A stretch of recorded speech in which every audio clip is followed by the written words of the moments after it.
Hello viewers, welcome to the maiden edition of SME TV, the program that gives you business information, business innovation and solutions. My name is Caleb Aiku. Over the next 5 segments, I will give you my take on business partnerships. In our Entrepreneur of the Day segment, I will be speaking to Mr. Yao Asamoah. He is the CEO of the Icon People Limited. In our panel discussion, I'll be talking to 2 special guests on social enterprise. Mr. Stuart Gold, he is the CEO and founder of Trashy Bags. We will also have Mabel Simpson, the founder of M Sims, join us for the panel discussion. I will review the book titled My Vision, authored by the ruler of Dubai, with Mr. Yao Asamoah. Before we end the episode, I will give you a business tip of the day and also the quiz for the day. And now, my take on business partnerships. Africa is at the time when businesses need to partner to build, scale, and to compete globally.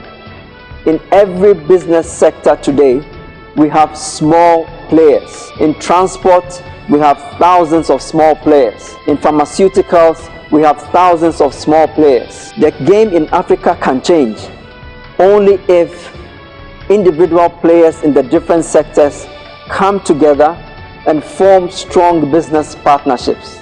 This way, they will be able to scale up their businesses in order to compete globally.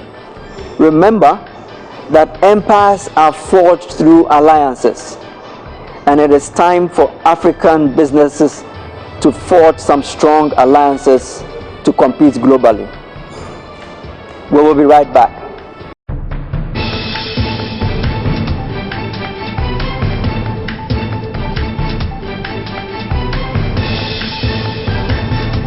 Welcome back, viewers. This is our Entrepreneur of the Day segment. Today we are speaking to Mr. Yao Asamoah. He is the CEO of the Icon People Limited. Yao, welcome. Thank you.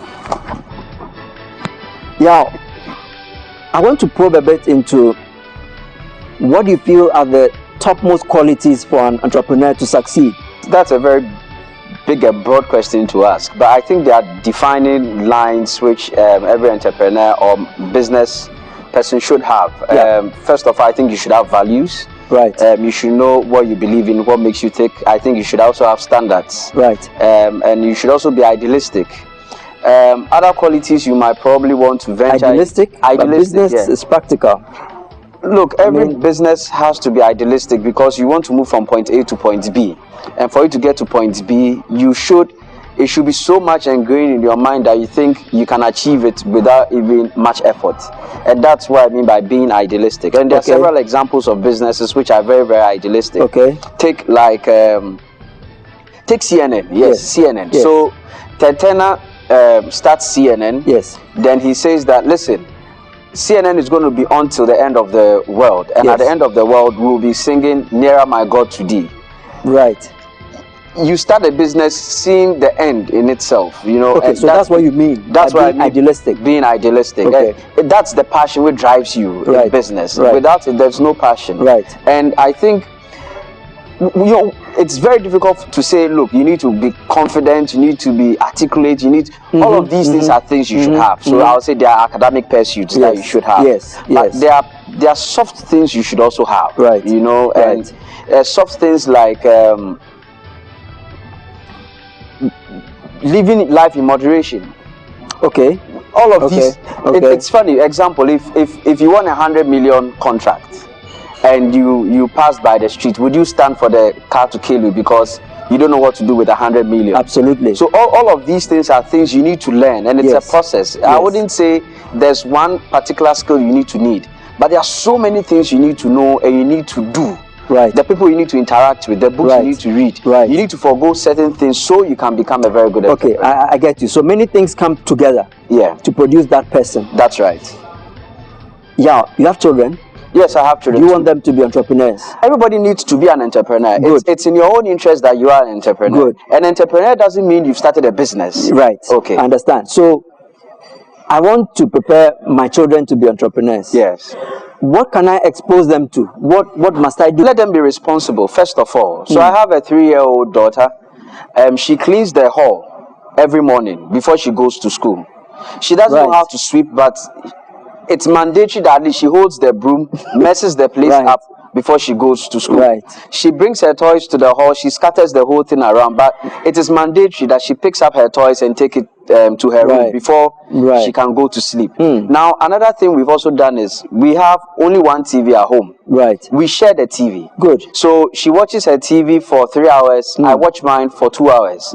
So when it's her time, it's her time. When it's my time, it's my time. So people need to ingrain in their kids responsibility. But then again, it dovetails into what I said about being idealistic, having values at home. What does the family believe in? Does the family believe in adventure? Does it believe in reading? Does it believe in being respectful? All of these things are things you need to teach the kids. And being idealistic. So the child wants to be a pilot in future.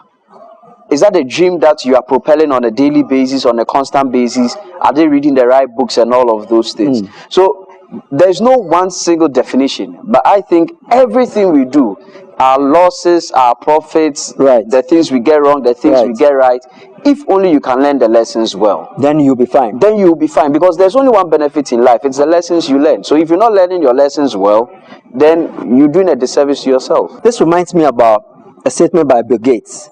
He said, it's okay to celebrate your successes, but you must not forget to learn lessons from your failures. Have you failed before? Caleb, everybody fails. We all fail all the time. We all in business? In business, in life. Failure is part of life. Failure doesn't mean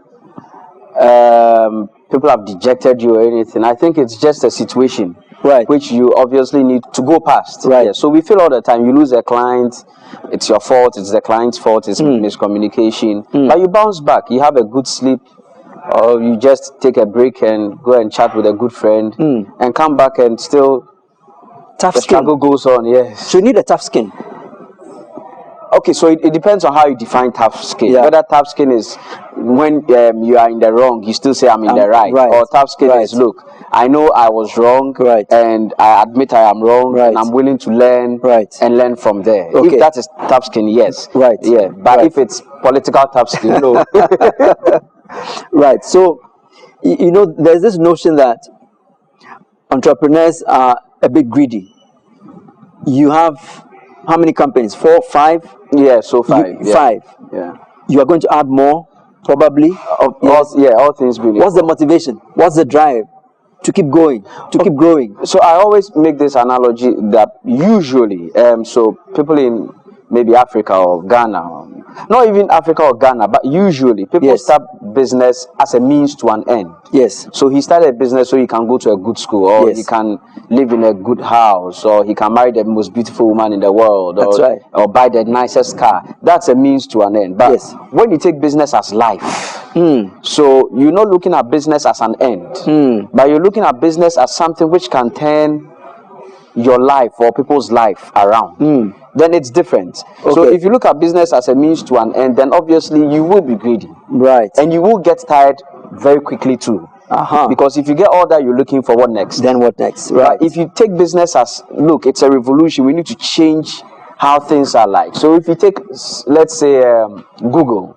So Google is trying to come up with a driverless car. It's a mission which is over and above what the average human being can even think of. Or think of artificial intelligence. Or think of human genome. Or think of 3D printing. These are things which are mind-boggling. That is business. You're changing the way people think. It's not just about himself, but it's about, through him, the world has changed. And that's how businesses should evolve. Think of business. You might not change the world, but you can change the environment in which you are in. That's right. I want to take you a bit to consider this. If you are an entrepreneur, you tend to create things. How different is that from being a good manager? There's a difference between an entrepreneur and a manager. But like, you know, you role play all the time. So one of the things I think is entrepreneurs should know when to become managers. And managers should know when they should become entrepreneurs. So you start a business because you have the enthusiasm. Yes. You have scarce resources, and you think out of your scarce resources, you can create abundance for all to share. Right. That's an entrepreneurial spirit. Right. But then when you've created an abundance for all to share, you need to manage it. What next? Yes. So that you don't come down. Yes. So there's role playing, and that's how come even when you're working for somebody, you still need to be an entrepreneur. Yes. Because you need to innovate. You need to think outside the box. But is it not sensible to partner with a good manager if you are the entrepreneur? Yeah, if it so lends itself, and you have the money to pay. Paul Allen, if you have the money to pay, and if the manager would understand you, you know. But if you don't have the money, then you must play. Then you need to play those roles, and there are several phases an entrepreneur goes. So you start with the idea. You need to role play again. Even your job description as an entrepreneur changes on a daily basis as you employ people. It changes on a daily basis when even you start getting revenue. So all these are, you need to be very, very intuitive, and you need to be self-criticizing, to know which stage you are as an entrepreneur, what to let go, what to keep, what to delegate. So you need to be an intelligent person to be an entrepreneur, if I should put it that way. Fantastic, fantastic, yeah. It's been great talking to you. Thank you very much, Caleb. I am going to invite you again. Okay. Viewers, this is where we end it. We have been talking to Mr. Yao Asamoah. He's the CEO of the Icon People Limited. Don't go away. We'll be right back.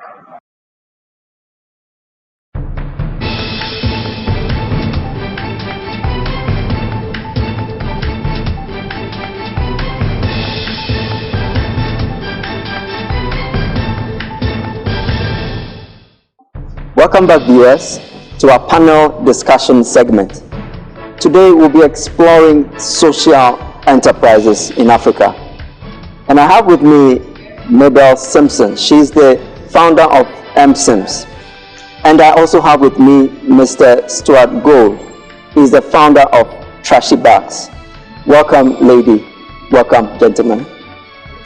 Let's first start off with you, Stuart, on the definition of a social enterprise. What is a social enterprise?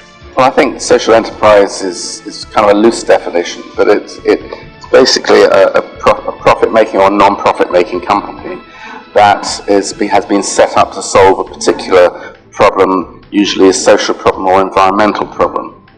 But it doesn't mean that it's always a non-profit. It can turn into a profit-making concern. I see. And would you say that in terms of the African context, social enterprises are perhaps more important than in other continents? I think so, because there's a lot of problems in Africa, and the problem is, when these problems are funded by outside agencies and it's just grants and it's just aid, it doesn't allow the continent to get on its feet. So it's very good to have a social enterprise which attracts that kind of funding, but then can make it into sustainable profit-making concern, so it carries on and doesn't constantly need the aid. I think in Africa that's ideal. Right. So sustainability is key. It's key, yeah, for us. Right. And Mabel, you have been involved in some social work, I know. What are some of the things you do to impact your community? At MSIMS, what we've started doing this year is trying to take on the young people who live in the community by giving them skills and also employing them. So we speak to people in the community, and then we ask, there are certain people who live in the community for a long period, so they know the youth well, good behavior, so we take these people on and then we equip them with skills. So at the end of the day, they can also become full-time employees. And then also, I go around the country. I was part of a project put up by Corporate. There's a council for technical and vocational education training, where we speak to students, trying to let them know the importance of vocational and technical education and the various professions that come out of these. Right. Will you say that you would typically go around wearing a social hat, trying to find what help can I give? Is that something you would normally or regularly do? Yes, like Stuart said, there are times you don't look at the profit side. So I do these without looking at the profit, but instead I'm looking at how I'm impacting, the impact I'm going to give to these people, the impact I'm going to make. Because a lot of times these people want to start something on their own, or want to get in vocational, want to go to secondary schools or the university and study a subject or a course under vocational or technical education, but they don't have the encouragement to do that. So if you speak with them, you try and convince them and you motivate them. Right. Get into that area. Right. But don't you want money out of the things you do? I mean, is money not a good motivator? Money is a good motivator, but you don't always have to look at the monetary side. I feel that you need to do it at the right time. You're going to get the money. Right. I think money. That sounds good.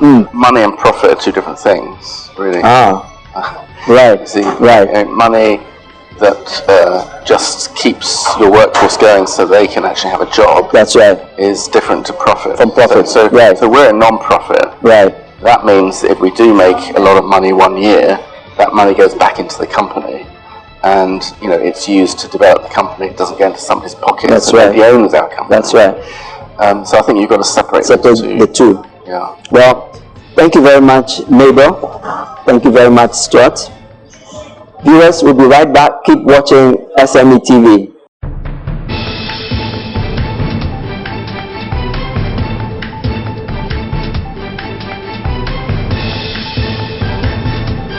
The quiz of the day is, which of these three should enforce discipline in an organization? Is it 1, the CEO, or 2, the line manager, or 3, the HR manager?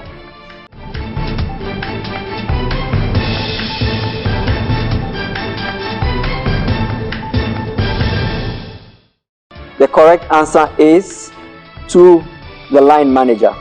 And now to the business tip of the day. The enforcement of discipline is the preserve of the line manager. The HR manager only ensures that the process is fair and that the labor law is respected.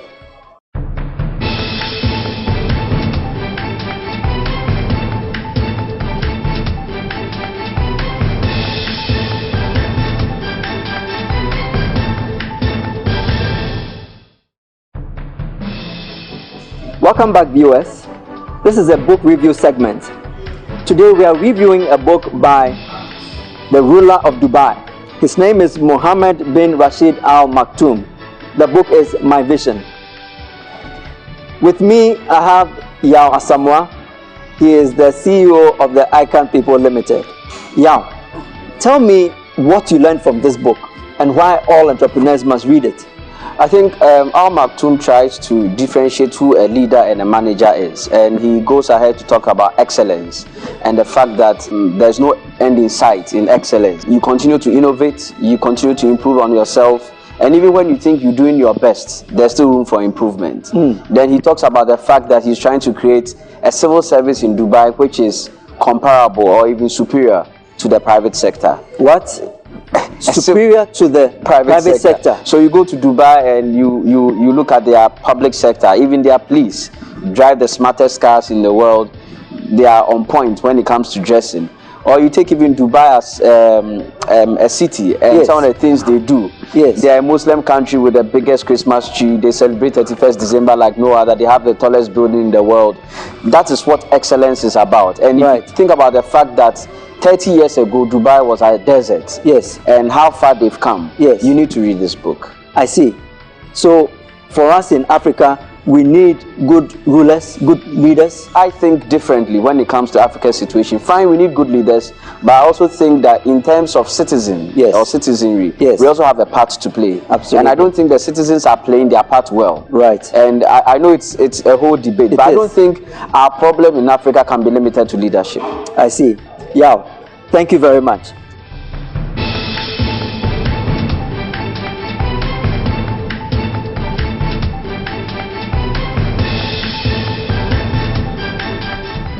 Well, this is where we end today's maiden episode of SME TV, the program that gives you business information, business innovation, and solutions. Until we come your way again next week, same time, my name is Caleb Aiku, your host, signing off.